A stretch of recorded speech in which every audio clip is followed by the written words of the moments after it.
दोस्तों, हाजिर हूँ आज फिर एक और बात के साथ और उम्मीद करता हूँ कि सेहत के हवाले से आप लोग दुरुस्त होंगे, आपकी सेहत बहुत बढ़िया होगी। आज की बात का सब्जेक्ट है टोक। टोक अक्सर उनको नसीब होती है जिनके घर में बड़े बुजुर्ग होते हैं, जिनके घर में उनके ऊपर एक साया कायम होता है और बड़े बुजुर्ग वक्त बे वक्त हमें टोकते हैं। आखिर क्यों टोकते हैं वो हमें?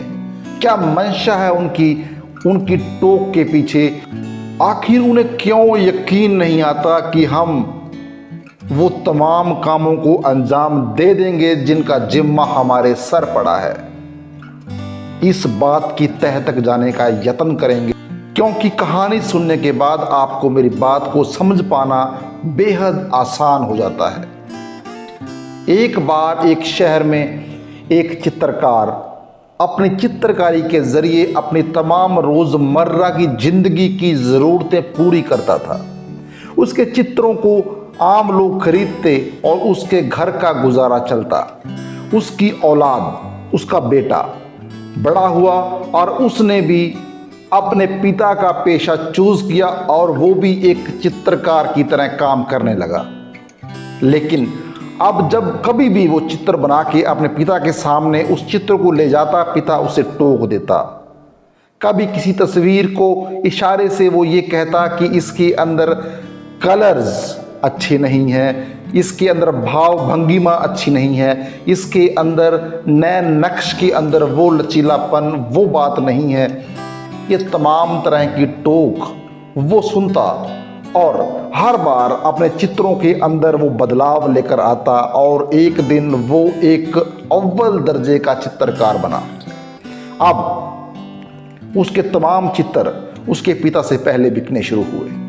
उसके पिता के चित्र दोयम दर्जे के चित्र साबित होते उसके सामने और उसके बेटे के चित्र फटाफट हाथों हाथ लोग खरीद लेते।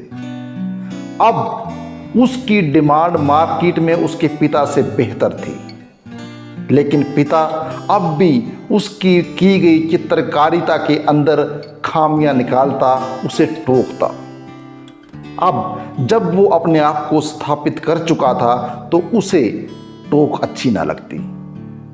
अब उसे टोक देने पर गुस्सा आता। उसके दिमाग के अंदर ये बात आती कि मेरे पिता जिनके चित्र मेरे से अच्छे नहीं हैं वो भी मुझे टोक रहे हैं। उसके पिता की टोक उसकी ईगो पे चोट थी और वो चोट उसको तंग करती। और दिन गुजरे तो उसने अपने पिता के टोकने पर मुखर होकर के अपने पिता को न टोकने बारे कहा। अक्सर हम सब लोग जब हमें बार बार कोई टोकता है, जब बार बार हमें कोई टोका टकाई करता है तो हमें भी गुस्सा आता है और हम भी किसी न किसी तरीके से उस टोक से पार पा लेते हैं। कई बार बात सुन को अनसुनी कर देते हैं और कई बार मुंह से कुछ कह भी देते हैं। दोस्तों, अब उसके पिता ने उसको टोकना बंद कर दिया था। अब वो चित्रकार चित्र बना रहा था और लोग खरीद रहे थे, दिन गुजर रहे थे। उसका पिता भी उसको देख रहा था बहुत करीब से, लेकिन चित्रों की खरीद अब पहले से कम होने लगी थी। चित्र अब उस तरह से नहीं बिक रहे थे। एक दिन ऐसा आया कि उसके चित्रों की खरीदारी नामात्र रह गई। अब वो बहुत निराश था। उसने अपने पिता के पास जाकर के पूछा कि क्या हो रहा है मेरे साथ? आखिर क्यों नहीं बिक रहे मेरे चित्र? आखिर अब मेरे अंदर क्या बदलाव आ गया? मेरे अंदर क्या खामी आ गई कि मेरे चित्रों को लोग खरीदना नहीं चाहते? मेरे चित्रों की मार्केट में डिमांड नहीं है।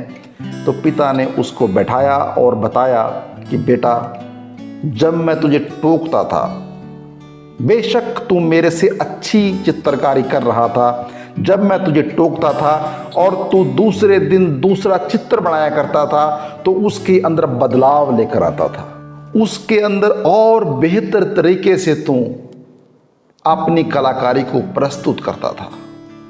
अब जब तू बगैर टोके चित्र बना रहा है, तेरे अंदर एक ठहराव आ गया, तेरे अंदर तब्दीली नहीं आ रही। उसने उसे समझाया कि बेटा, ये बाजार बदलाव मांगता है। खरीदार को बदलाव बेहद पसंद है। जब आप एक ही लाइन पे चलते जाओगे तो ठहराव आएगा और वो ठहराव आपके लिए एक ढलान की तरह होगा, जहां पर आप नीचे की तरफ लुढ़कना शुरू कर देंगे। आप देखिए मार्केट में कितने बड़े बड़े प्लेयर्स थे। किसी वक्त नोकिया एक ब्रांड हुआ करता था, लेकिन मार्केट में जब उसने बदलाव करना बंद कर दिया तो उसका हाशर ये हुआ कि उसको मार्केट से वाइंड अप करना पड़ा। अब उसका बेटा उसकी बात को समझ चुका था, जिसको समझने की हमें भी सख्त ज़रूरत है। हमारे माता पिता नहीं चाहते, हमारे बुज़ुर्ग नहीं चाहते कि हमारे अंदर ठहराव आए।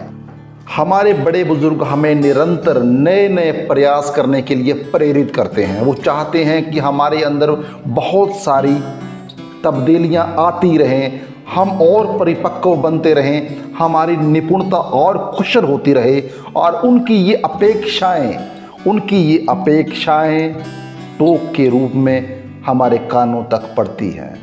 और शुक्र कीजिए उस परमात्मा का कि आपके पास ये टोक टकाई करने वाले लोग मौजूद हैं। तो उम्मीद करता हूं कि आज के बाद इस टोक को आप एक वरदान की तरह लेंगे, क्योंकि ये उनकी अपेक्षाएं हैं और अपेक्षाएं उनकी हैं, लेकिन हैं हमारे लिए। फिर मिलते हैं एक और बात के साथ। इजाज़त दें। रब रखा।